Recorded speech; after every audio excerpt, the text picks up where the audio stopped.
We just need to face them and pass. Make some palm trees. Okay. Good evening, everyone. I'd like to call this special voting meeting of the Penns Manor Board of Education to order.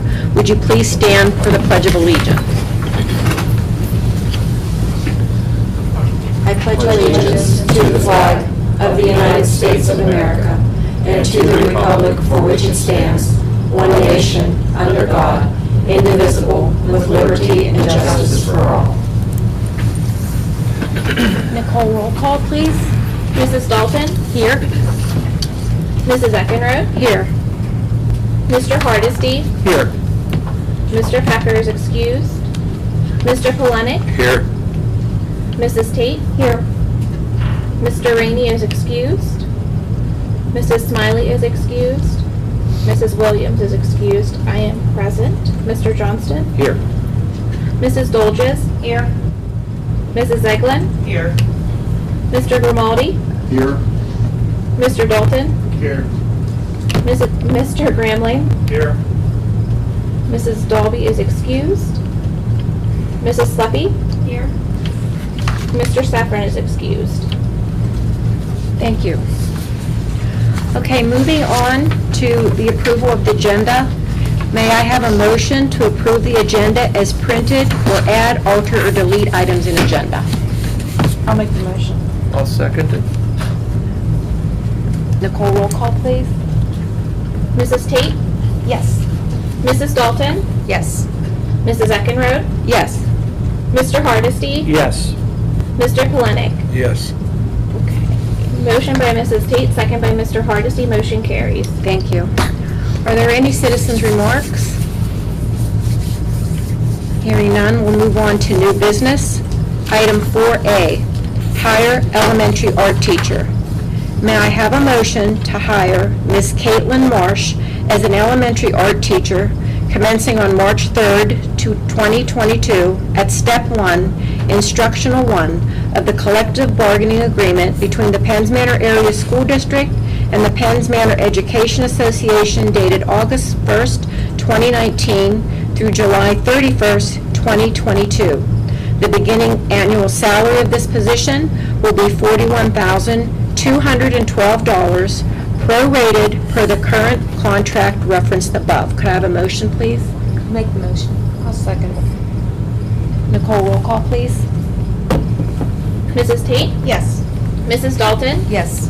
Mrs. Eckenrode? Yes. Mr. Hardesty? Yes. Mr. Polenick? Yes. Motion by Mrs. Dalton, second by Mrs. Tate. Motion carries. Thank you. Upcoming meetings, the board committee meeting will immediately follow this special voting meeting, and the board business meeting will be Wednesday, March 9th, 2022 at 7 p.m. Is there any other business to be brought before the board? Thank you very much. Meeting is adjourned. I like this. See you all later. Move right into it. Okay, sure. Okay. Absolutely. I'd like to call to order the Penns Manor Board of Education March committee meeting. And at this time, I'd like to turn the meeting over to Mr. Johnston. Okay, moving along, we'll just skip right through since we've done roll call and asked for citizens' remarks already. So let's move along to program presentations. This evening, we have Mr. Grimaldi, as we take turns going through the Act 93 members. He's going to talk about his roles and responsibilities. So, Mr. Grimaldi. I have to change sheets to control the PowerPoint. I don't know which one it is. Just do one at a time. You're good. Do the other one. Okay, ready? There you go. So before I get started, presenting some of the things that I do, just want to remind you that this by no means is I do everything in here. I mean, we're a small school district, small administrative team, and I feel we're a very good administrative team. Whatever needs done, we do. We all pitch in. If someone's not here, the other person steps in and does it. And that happens on a daily basis here. And also, a lot of our teachers have assumed leadership roles in certain areas, and they do an excellent job of leading parts of what we do here. And also, our support staff, too, help a lot and do a lot of things on a daily basis that help make what I do a lot easier. So this first slide kind of outlines the basic categories of my responsibilities here at the Penns Manor School District. Management of student assessment data is a biggie for me. Management of the MTSS program, which stands for multi-tiered systems of support. It's how we support kids in learning and behaving here at Penns Manor School District.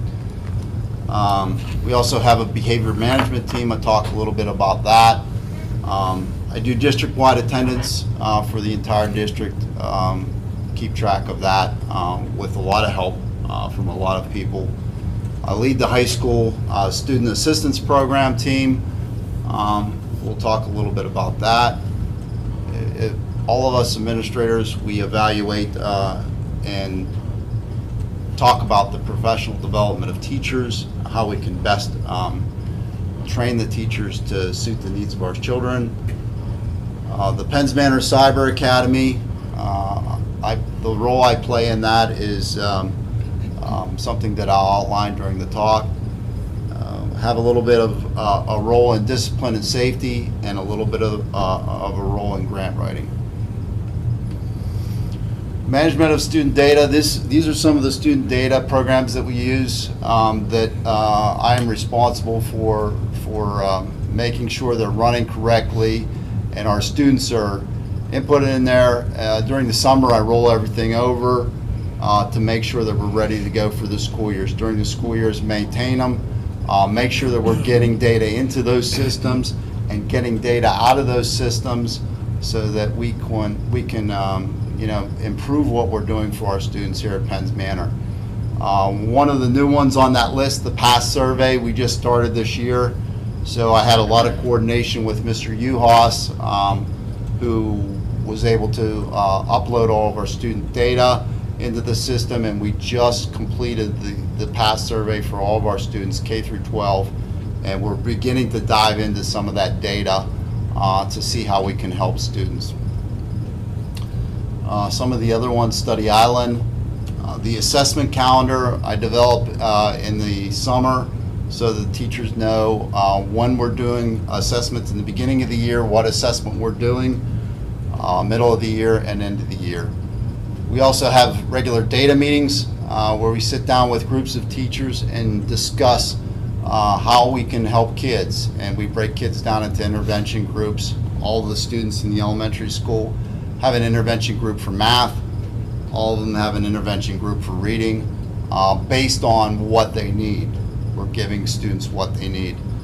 And the other thing we do is we progress monitor students in both reading and math. And usually that occurs about every 10 instructional days.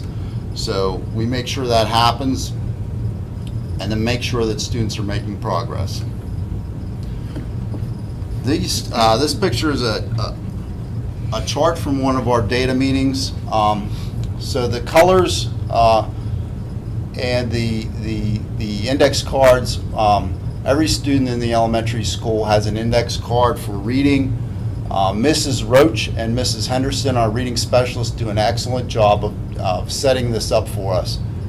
Blue stands for well above benchmark, green is at benchmark, yellow is below benchmark, and red is well below benchmark. So every student in the elementary school has a card that we maneuver 3 times a year to determine what they need. If you look at the top, and I know it's tough to read, you can see LNF, letter naming fluency, PSF, phonemic segmentation fluency, and then NWF is nonsense word fluency. So those are 3 of the assessments that we give the students. This is an example of one of our Cadence math reports that come out of the data management system. This is a kindergarten student, so if you notice in September, this student scored a 3 in next number fluency. And then in October, we did some progress monitoring. Is above the aim line there. The aim line is the slash line that's going toward the target score at the end of the year. And then it looks like, that's tough to read, that next score, maybe a 5 or a 6, and then up to a 12. So we constantly look at these. We send them home to parents. The teachers discuss these with the children to make sure that they're making progress. This particular student is a kindergarten student, and we're looking at next number fluency. This is taken from one of the first grade teachers. I believe it was Mrs. Mountain. So she actually develops her own charts from our data, and she discusses with the kids so they know where they're at in certain tests. So this is nonsense word fluency, correct letter sound, the first column, so the kids know the sounds of the letters. And at the beginning of the year, this student was at benchmark, which is indicated by that green 33 score. So progressing to October 20th, this student is well above benchmark with a 63. So it's nice that the kids know where they're at. And if you read any of John Hattie's work in education, John Hattie will say that's one of the highest indicators of success. Kids know where they're at. The kids have to know where they're at. Multi-tiered systems support. I mentioned this year, one of the big things was the implementation of our social emotional learning PAS curriculum. And PAS stands for Promoting Alternative Thinking Strategies. So our teachers are beginning to dive into that. And then to complement that, we've done the PAS survey to see where our kids are at, social, emotional, and what they need. At the elementary this year, we spent all of last year doing planning for PBIS, which we had a core group of teachers work an entire year for positive behavior and intervention and supports. And this year, at the beginning of the school year, we kicked it off. I'll talk a little bit about that later. MTSS data and support. We talked a lot about data and support. We look at the big picture when we look at data, seeing where we need to adjust and tweak the curriculum. A good example of that was this year in third grade, we saw scores stagnating. So Mrs. Eglin and I were working together with the third grade teachers, and we decided to, and the reading specialist, decided to do a little deeper dive and do some more assessments to see what was going on with that group. So we're still making adjustments with third grade. This year we expanded the MTSS process into the high school. Last year we met with 29 students. This year I just the other day counted in my calendar up to the month of February. We've had 81 MTSS team meetings, and that involves parents coming into the school, or sometimes we Zoom them in, sometimes we do a conference call over the phone. They're the students' teachers at the high school and the elementary, and we all get together and discuss what we can do to help kids. So 81 of those meetings this year. These are some of the focus areas that our MTSS program targeted this year. I mentioned PBIS. We had a year of planning last year. This year we had a big kickoff. The core team of teachers presented to our teachers on our first in-service day on August 26th. And then on the 27th, we spent the entire day teaching our students the expectations, and it's worked wonders in the elementary school this year. Some of the other things, we're building on that foundation for wit and wisdom. We've had it in K-5. We We've expanded it to the junior high this year. Mrs. Dolges and I have been working with the teachers to implement that at the junior high. We've had some bumps in the road, but the teachers are getting used to it, and it's working a little bit better this year. Dr. Fetchkin has introduced direct behavior ratings to our teachers and some of the IAs. They're using this to help kids with their behavior. We've uploaded the Cadence data to the PIMS system, which is the Pennsylvania Information Management System of the state, and we're supposed to receive guidance. I'm not holding my breath on that one, but hoping we'll receive some guidance from the state. We did apply for a math grant, but we were not selected for that this year. This is a picture of the elementary guidance counselor, Mrs. Prebish. At the end of each day, she works with our students. The kids are awarded bracelets for positive behavior. Those expectations that we taught at the beginning of the school year, if teachers see them, they give them a bracelet. And you can see on the girl there in the pink dress there, you can see the little blue band around her hand. That's the bracelets that we give, and the teachers write on them what they do.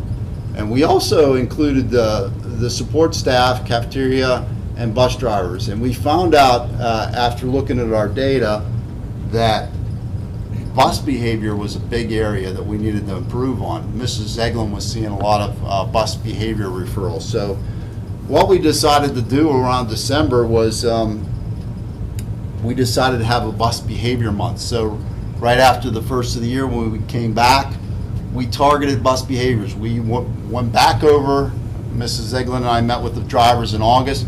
We went back over in January and met with the drivers and said, hey, we really need to focus on bus behavior. We really want you to enforce those expectations that we taught the kids. Here are some more bracelets, and we've seen it improve over the past few months. So it's working. I mentioned this before for social emotional learning. We purchased the PAS curriculum. A few of our teachers are implementing it at the elementary. They've done some online training. We're also in a cohort with the Indiana School District and the United Way, where we should be getting some more training for our teachers in the beginning of next school year. The plan is to have some teachers trained at Indiana and to have a county-wide in-service day for teachers so that they can be trained in PAS. At the high school, Ms. Decker is using the Emozi curriculum for some of our middle school students. And you can remember we used some ESSER grant money for that. We looked at a couple screeners and decided on the PAS. We looked at the BIMAS2, the DESA, and decided on the PAS, and that's what we're using. And I mentioned the professional development. Behavior team meetings, we do have a behavior consultant here and a behavior therapist that are from outside agencies that work for the district. I meet with them bi-weekly and the guidance counselors to go over the students that they're servicing in the district. We keep a spreadsheet. One tab on the spreadsheet is high school, one tab on the spreadsheet is elementary. Regularly update it and make sure that the students that need help are getting help. The other thing the consultant will do, our behavior consultant, she is very good. She can go into classroom and make recommendations to teachers. You know, this, maybe you want to try this or try that with the classroom. District-wide attendance, if I would have known COVID was going to hit a few years ago, I would have told Mr. Johnson that I don't want it because it has become a nightmare ever since COVID hit. But some of the things that I do, brick and mortar attendance, Google attendance, Penns Manor Cyber Academy attendance, outside placement, outside cyber, communicate with parents on a daily basis. I'm making phone calls every day.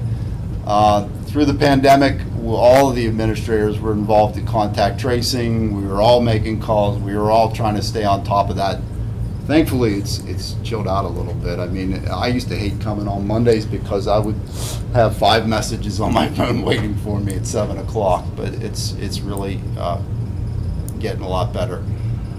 We created an email attendance account, so that what that does is it's attendance@pennsmanor.org. Parents can email excuses in. It goes directly, it forwards directly to both buildings receptionists and myself. We can see those excuses and they're able to put them right in the system. Makes things a lot easier for parents. Run weekly reports on Mondays. I run weekly reports for both buildings, and then send those reports, generate letters from our Sapphire system, and those go out to parents. The secretaries, Mrs. Nealon at the high school and Mrs. Vastbinder at the elementary, do an excellent job of handling those every week and getting those out to parents. If they have questions on absences, they'll send them to me or to one of the building principals if I'm not available to approve them if they have a question about them. We file child line reports for habitually absent students, file citations, 41 citations filed last year, and that was, above average year. And I think that's due to COVID. And then 19 filed so far this year. Actually had 7 attendance hearings this morning, so I spent most of my morning at Judge Welch's office in Clymer. Assigned detentions to high school students for habitual tardiness. We don't do that at the elementary. We just notify parents, and attend hearings at the magistrate's office. I have been to the county courthouse for those that appeal a decision at the magistrate's office. Mr. Gaboni, if I may, Yeah. attendance, why outside cyber? Well, Are we held accountable for yes, that? so that it's a unique situation. So if a student in our district, it lives in our district and goes to outside cyber, somehow, some way, we're still responsible for their attendance. So even though we're paying for that student to go to that school, and it usually happens at the end of the year, we'll get a letter from that school saying that, this student was habitually truant. And they want us to prosecute, and it's a difficult situation because the magistrate doesn't like that either, because I'm like the third person in Yeah. there. They don't want it from the third person. So on ours, we keep up with it because you had 7 hearings this morning. We You're did. saying with outside cyber, you may not hear about it yet? Now, And all of a sudden, usually Mrs. Miller will get a letter at the end of the year and say, So cyber school law clearly says that the cyber school is to keep up with attendance. I don't know one of them that does. So it's almost like it's a knee-jerk reaction at the end of every year of saying, oh yes, we're gonna make sure we hurry up and we get them. Usually about mid-May, even into June, then we get the attendance. At that point, it's very difficult to go after them. And Mr. Grimaldi could be right. It may be a student that we have never seen in our buildings before. And again, some of our cyber school students are in outside cyber schools because they know attendance-wise we will keep up with it, and those outside cyber schools do not. I'm just going to be perfectly honest. There's people out in the cyber schools just because of that. and the cyber school could be in Harrisburg. I mean, Yeah. they're not going to send somebody to Clymer Right. for an attendance hearing. I digress. Heard yesterday an ad, local radio station for cyber school, and they were saying that under the new state regulations, not all teachers have to be certified, and ours are. So if you want a good education, come to cyber school. And that's just BS. That's true. BS. Having said all that about attendance, our attendance rates are still pretty good. I mean, through the pandemic, these are our attendance rates per building, very, very good. It's usually a select few and usually repeat offenders. Today, I think 6 of the 7 hearings were repeat offenders. So it's the same few. Would parents come in with them, and what's a hearing like? Yeah, so once a student is 14, I can either write the citation in the student's name or the parent's name. So usually, today I had a senior down there, and the child was 17, the parent was with the child. So the offender has to be at the hearing Yes. down there? Yes. If I write in the student's name, they have to show. I had 2 no-shows, and they actually filed a warrant for their arrest. Were they elementary or more than likely junior, senior high schools? The one no-show was a 2nd grade student, actually. That's a parental thing. Yeah, the other one was a high school student. So, Thanks. here's what I look at our grade levels, and when I look at this data, you can see our 11th and 12th grade was a little bit lower than the rest of the grades.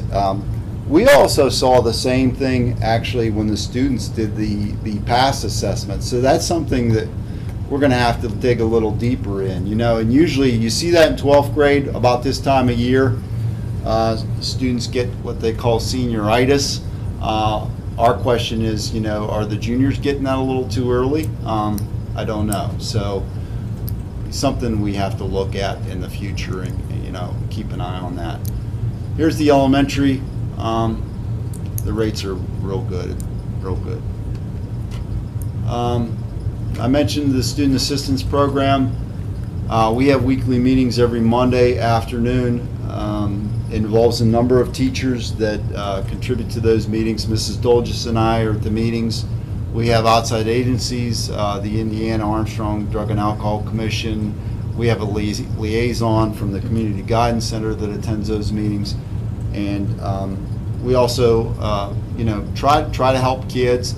And there's a lot of state reporting at the end of the school year that Mrs. Donatelli takes care of every year and does a super job with that. Evaluation and development of teachers and staff. I do a walkthrough and a formal observation of every teacher that I'm assigned, which I have both high school and elementary teachers through the year. I mentioned training of teachers, and some of the training that we've done with teachers most recently is listed there at the bottom. At the elementary school at the end of last year, we had, this is actually a picture of the whiteboards in my office. We had the teachers develop SMART goals for their grade level. You probably don't understand a lot of that, but I just wanted to show you that we have those teachers at the grade levels develop SMART goals. The first one was the math, this is the reading, and we'll check on those at the end of the year. Most of them are end of the year goals. Cyber Academy, work with Mr. Murphy. Mr. Murphy's our coordinator. He does an excellent job with Penns Manor Cyber Academy. We always, he's developed a pre-test for students, so before we put students into the Cyber Academy, we like to give them a pre-test just to see how they do. It's kind of a little experiment because people often don't do well on them. So if they fail the pre-test or don't do the pre-test, we usually say no. So after the student passes the pre-test, we'll assign Penns Manor teachers to teach those courses. We keep track of everything on a spreadsheet between Mr. Murphy and I, and then you know, that is how they get paid the stipend that is in the teacher contract at the end of the year or mid-year if it's a mid-year course. I attend some of the pre-enrollment meetings. Sometimes Mr. Johnston will attend. Mrs. Miller runs both of those meetings when we do the enrollment of cyber kids. And as I said before, we manage attendance, and if they're not doing well in school, we'll call them in and have a meeting with them and the parents. Some of the educational grants that we've done in the past years, I mentioned the math one down there. We did not get that one. I don't know why, but we've brought a lot of money into the school district. Those grants average about $10,000 a piece. Some curriculum changes that we've made. A lot at the elementary we did, foundations, phonics, Haggerty, phonemic awareness, the whole ELA curriculum. Mrs. Eglin played a big role in this and getting that going at the elementary. Yeah. We had the grade level teachers look at math over the summer last year to realign what was being taught because we didn't feel like we were doing a good job at that. So the teachers came in June, met as a grade level team, and did an excellent job of realigning things there. And again, I mentioned the SEL curriculum. We do a lot of presenting. Mrs. Zeglin and I and Mrs. Prebish actually presented our PBIS program on back to school night. In the past, we've attended a Hershey conference and presented there at Hershey to a number of school districts. This year we visited, I mentioned this before, we visited with Dr. Rachel Andler of South Fayette School District to determine whether we should go with the PASS assessment or not. In the past, we've visited Salzburg and Greater Latrobe School District. Some of the other things that we do, I help out a little bit with discipline if needed at the high school and elementary budget, attend grade level meetings. If there's emergencies, of course, all the administrators respond and do a great job of that. Attend safety meetings. Our artistic support classroom has been quiet lately, but we offer support even though that's an errand-run classroom. We have students in there, and all the administrators support that. And not that this has anything to do with my job duties, but I've been an officer in both the basketball and football boosters for a number of years now, and enjoy supporting our students in their after-school activities. I'd like to thank the board and Mr. Johnson for allowing me to continue to serve the district. Questions about anything? Thank you, Dave. Thank you. Thank you. Thank you, Mr. Ramone.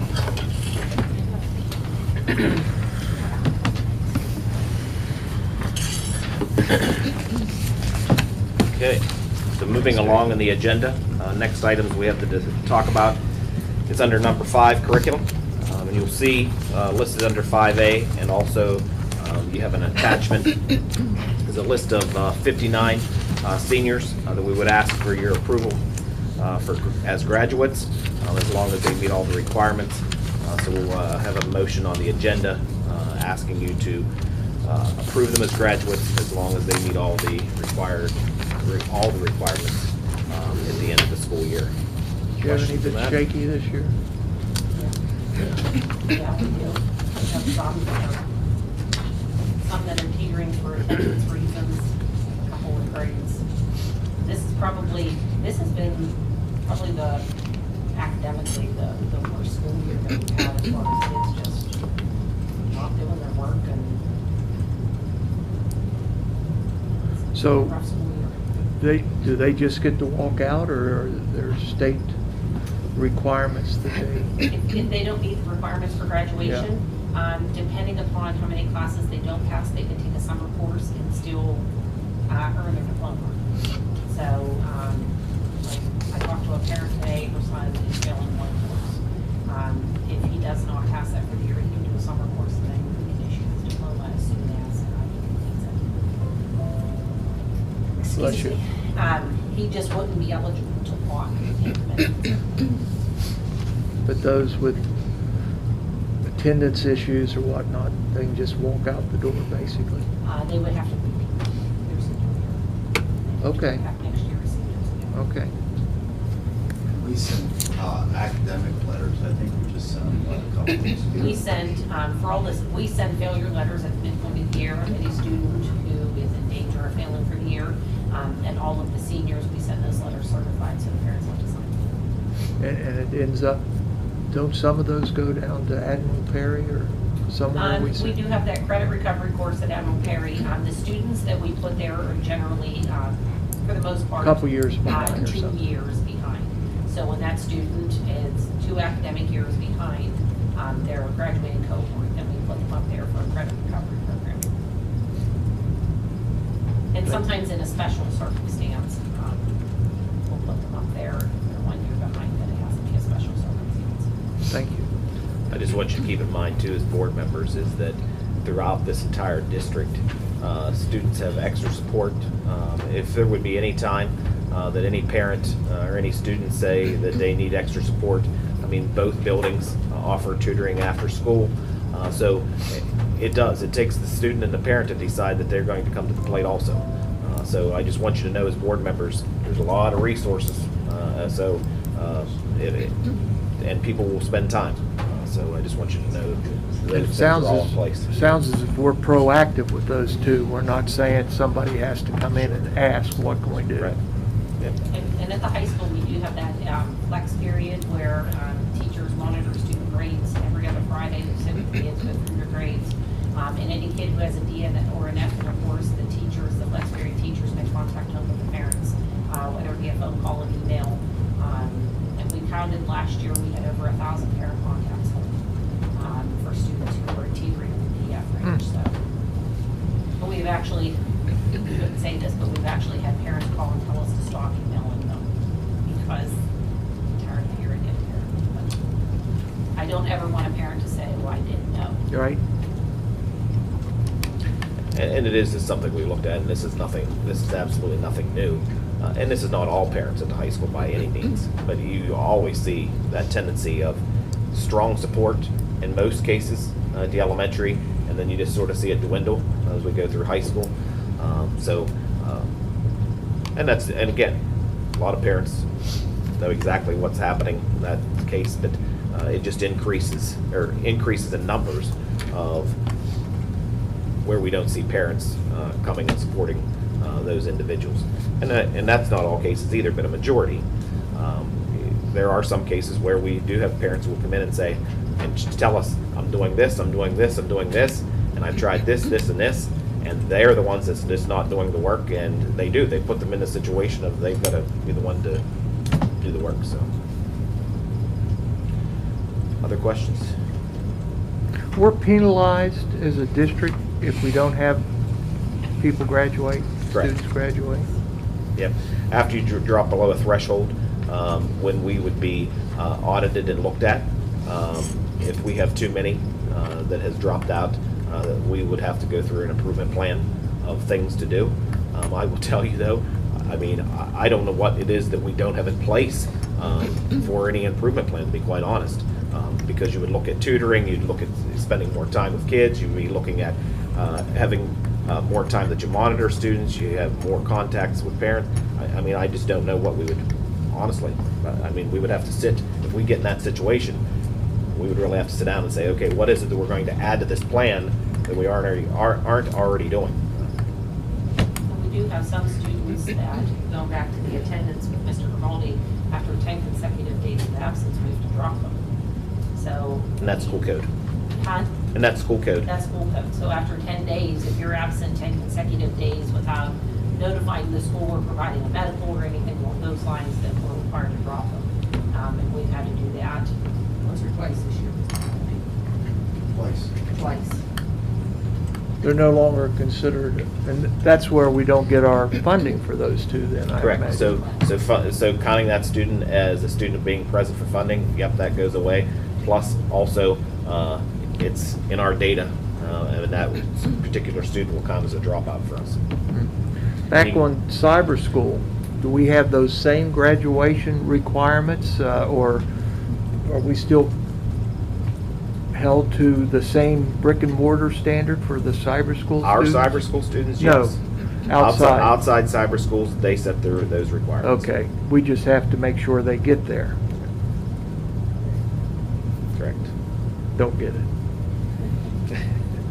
I'm the same way. Any other questions? Okay, moving along to 5B, revised school calendar. Just want you to know we'll have a motion to revise the calendar, that we will be in school on March 18th, which was our first marked snow makeup day. The other three, as we mentioned before, we're saving those, so if we ever have a situation where we have staff shortage, then that's when we'll use those other 3 days. Any other time, I hope we're through the thick of it with weather, but if we would have to be off because of weather, we'll use one of our remote days for that.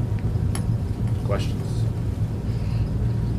Okay, moving along to 5C, and you have a handout for this also, approved participation as we have been doing annually for the ARIN IU28 Pregnant Parent and Teen Program. We do have one female student and 2 males participating this year. There's a lot more information in the handout for you to see.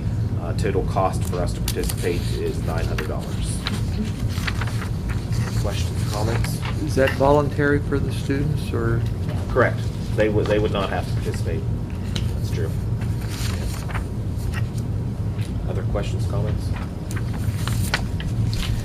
Okay, moving along to budget and finance, 6A, approve Frontline renewal. Again, these are some items just approving for the next school year. You can see a handout. I want to remind you that the Frontline renewal is our online attendance for all employees. So that's also where our subs also pick up days to do coverage.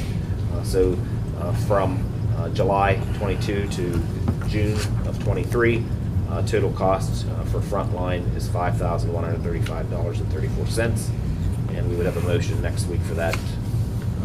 Any questions on that item?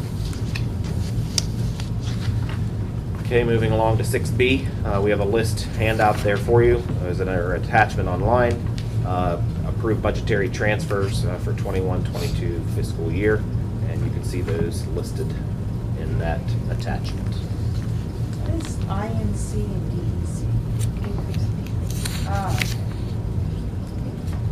Everybody hear that? The question was, it's increase and decrease. Okay. Next, moving to 6C, approved Turnitin renewal. So that is an online system that's used by students and teachers for students' work. You can see what the annual cost would be for that system, and by doing a 3-year agreement, we would save the $366.11. So with your approval, we would ask to have that 3-year approval. Questions, comments? What is it again? So it's an online system where students can turn their work in to see if there's any plagiarism done.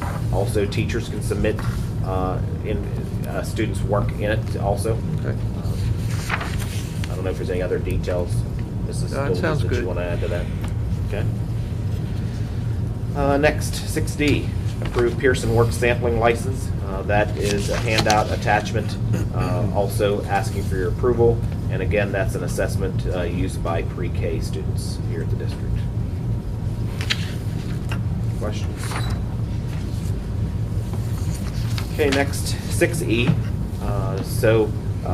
Just want to ask let me talk a little bit about natural gas.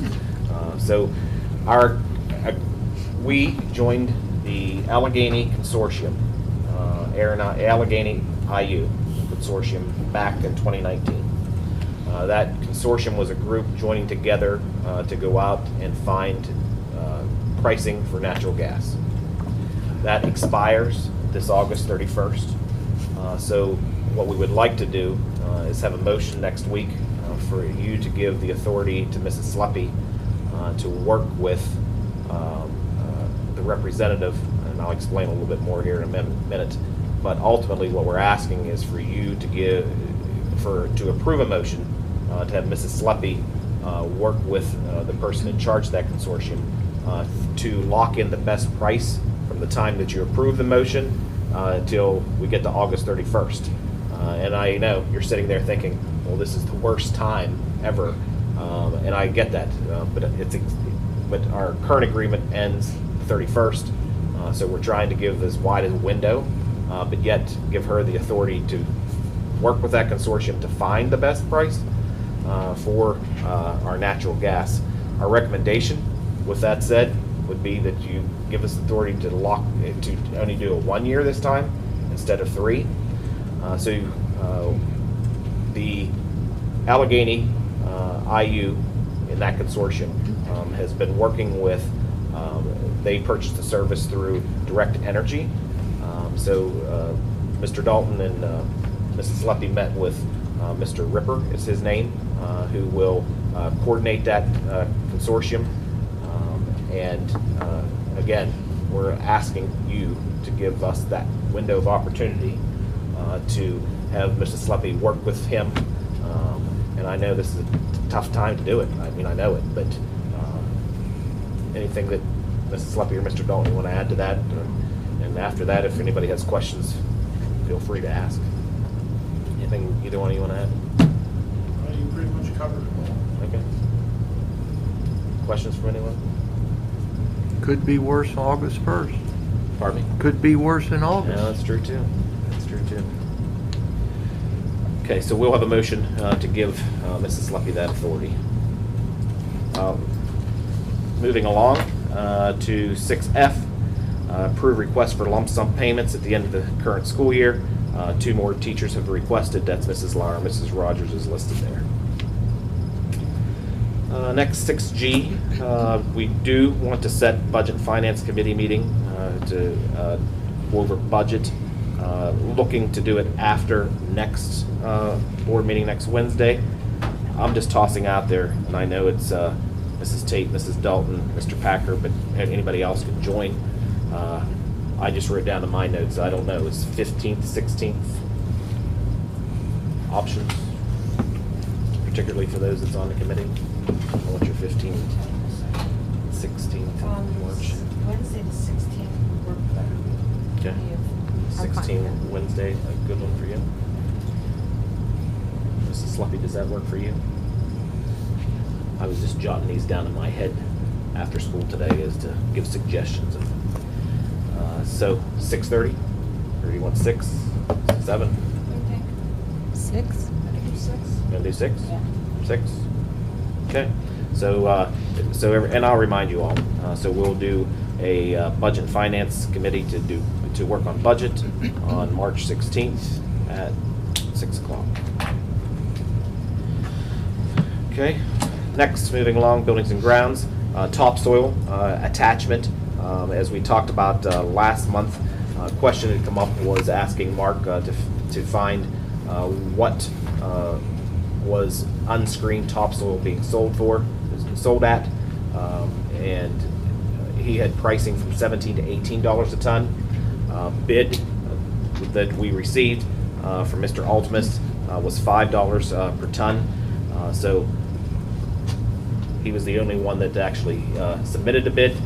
So unless you have discussion or anything of that nature, then there will be a motion to award that next week, knowing that that's what the cost was. I know a couple of people wanted to know what is the going rate of unscreened topsoil. So, You want to get rid of it, right? I mean, It's not bothering anything where it's at. I don't know. I mean, I would say just do it, okay. Yeah, unless somebody objects. unless someone has something different to say. Okay. Moving along, 7B.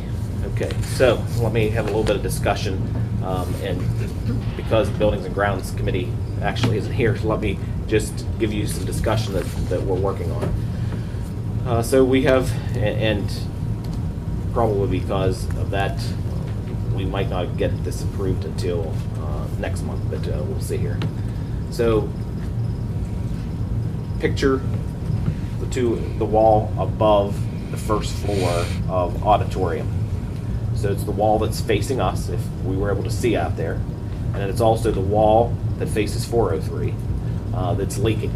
And so what I'm saying is that rain is coming in on that brick and in those mortar joints, coming and going down the wall.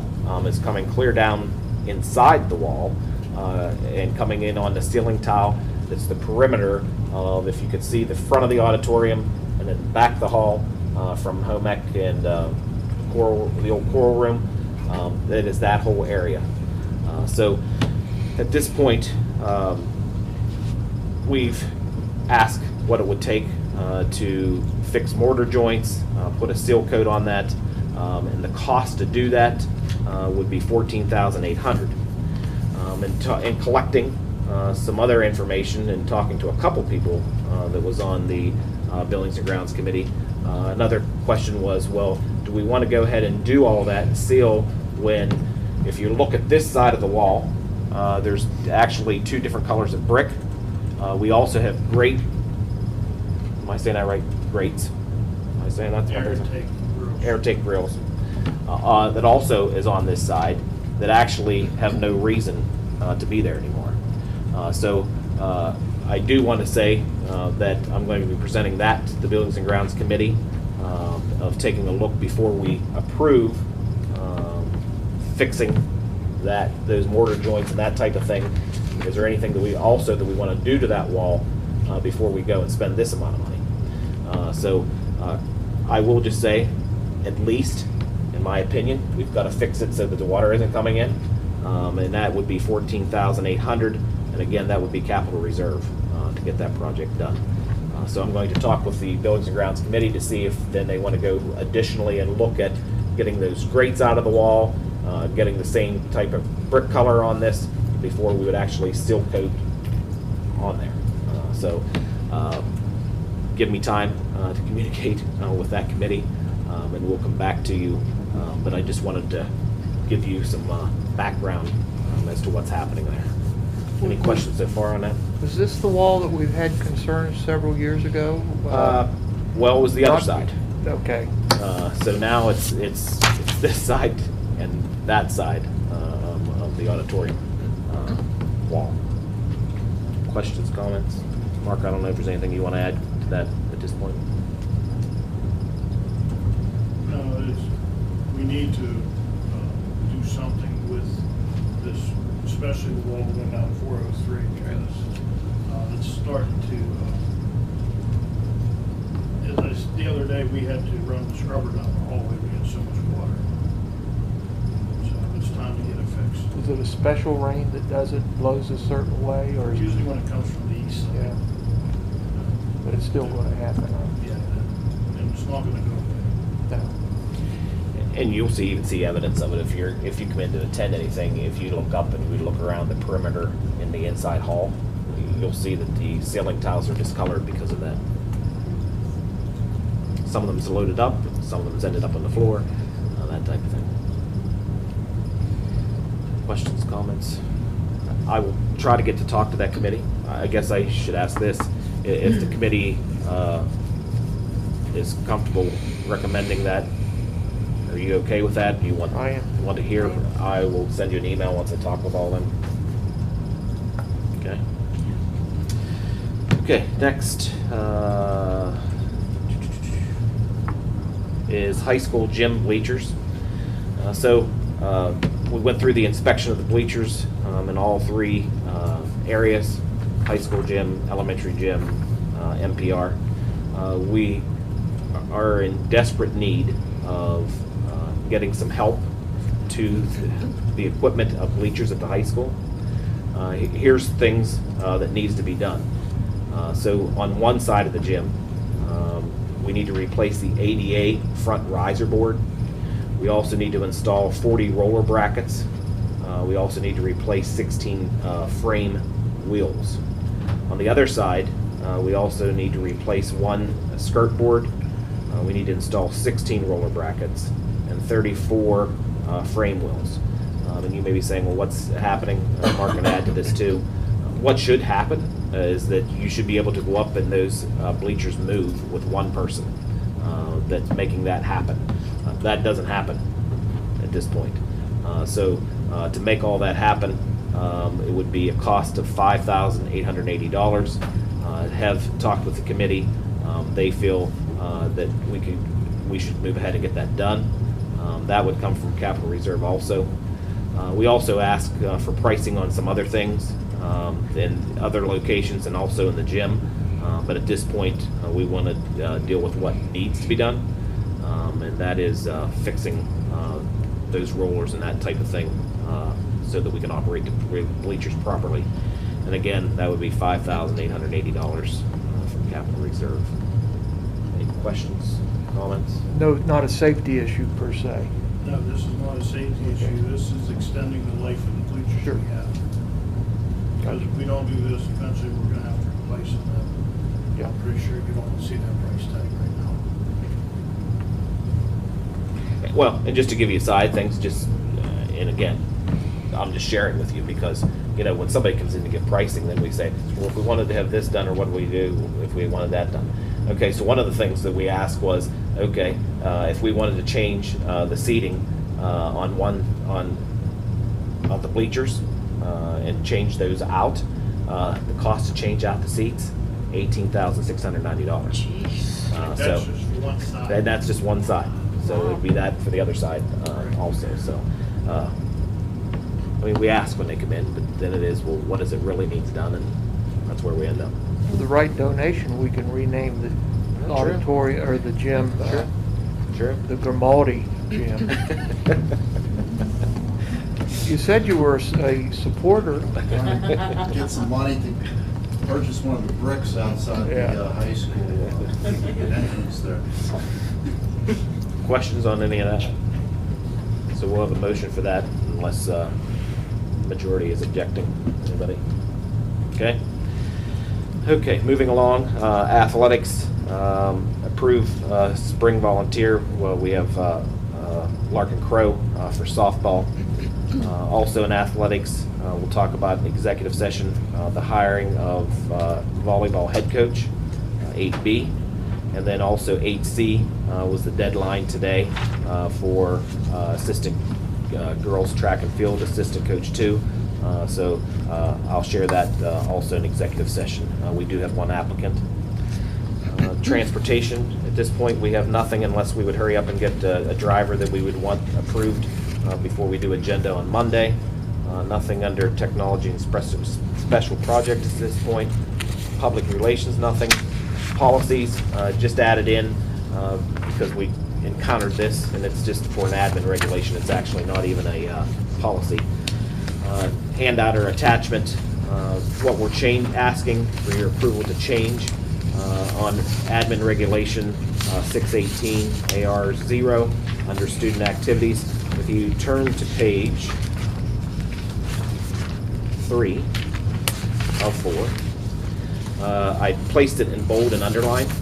So what's happened is in the past, if someone has submitted a payment to pay for a fundraiser or something of that sort, the bank was charging $12, and then we were charging $8.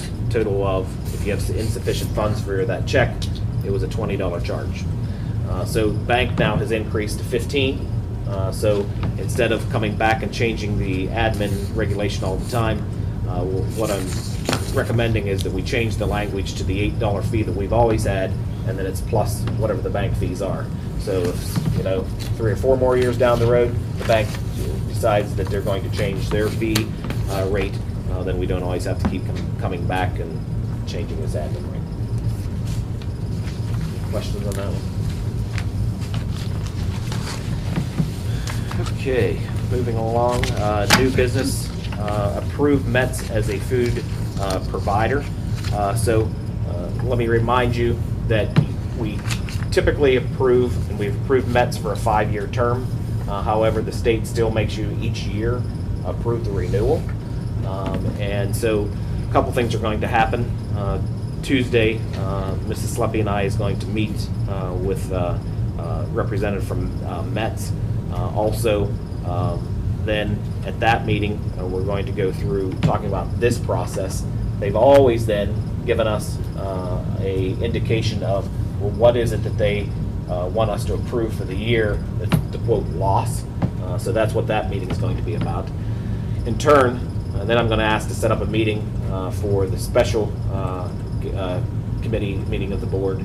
One of the things that we want to focus on is, and you all know this, and that is that cafeteria is a loss each year.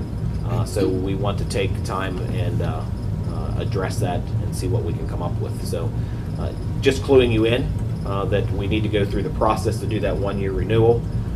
Probably won't have the motion for next week at all, but we'll probably have it in April to approve. I just want to have that time for us to have discussion, also the committee to have discussion with Mets, because we've always said that we want to address that, but we haven't moved to do that.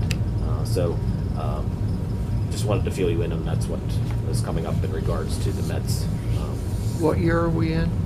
It was 3. I was going to say 4. Could we change it now if you had a You could, reason? but we would have to go through the whole proposal Right. situation again also. And again, I can't say that having issues anything with management, and especially Karen serving as our manager here, working with our ladies, doing an excellent job. But the focus is, okay, as a school district, why is that lost there? Why does that continue? That's the piece that we need to address. And meals were free this year still? Yes. Are they through the end of The the year? meals were free last year, and yes, they're free the whole way through this year. Yeah. But it's still the number of folks that are served is where we get reimbursement, or those numbers and everything, Correct. right? So committee has had that discussion that that's something we want to address. Is actually even while we are at free, we're at 70% participation. Do we have to feed the cyber school outside? No. Okay. I'm surprised. We do not. We do not. Any other questions on that one? Next, approved majorette trip. I had indicated to you that they had asked to go to Wildwood. Administratively, I told them to move ahead, but need your approval because it's an out-of-state trip, and those are the dates that they'd be gone. I also have a request to approve guest teacher listed there. 14D, we need to have your approval for an outside student placement, and I can talk more specific in executive session. Also want to talk in executive session in regards to Act 93. And there will be one other issue we'll talk about in executive session also when we adjourn to executive session. So with that said, anything else for open meeting? For No. discussion?